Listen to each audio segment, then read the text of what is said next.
Hello అందరికీ. మేమైతే బండిశూల తిరునాళ్ళకు బయలుదేరాము.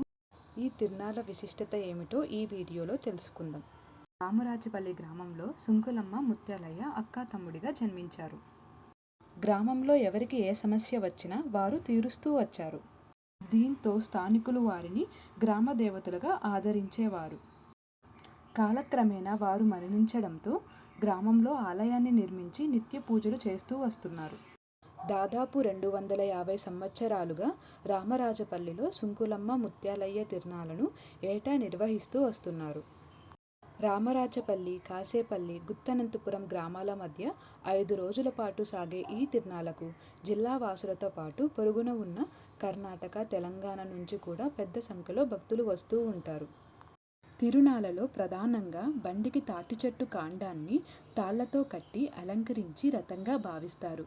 అనంతరం 7 జతల ఎద్దులను కట్టి రామరాజపల్లి, కాసేపల్లి, గుత్తనంతపురం వరకు లాగిస్తారు. ఆ సమయంలో రథం వెంబడి సుంకులమ్మ ముత్యాలయ్యను చిలకమ్మ పల్లకిలో ఊరేగింపుగా తీసుకెళ్తారు. తొలి రోజు గుత్తి అనంతపురానికి చేరిన రథం మరుసటి రోజు రాత్రికి రామరాజపల్లికి చేరుతుంది. తిరిగి 3వ రోజు రాత్రికి బయలుదేరి 4వ రోజుకు గుత్తి అనంతపురానికి చేరుతుంది. ఆ రోజు రాత్రి అక్కడే బస చేస్తారు.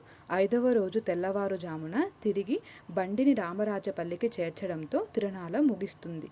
ముగింపు రోజున గ్రామంలో దేవర నిర్వహించి మొక్కులు తీర్చుకుంటారు.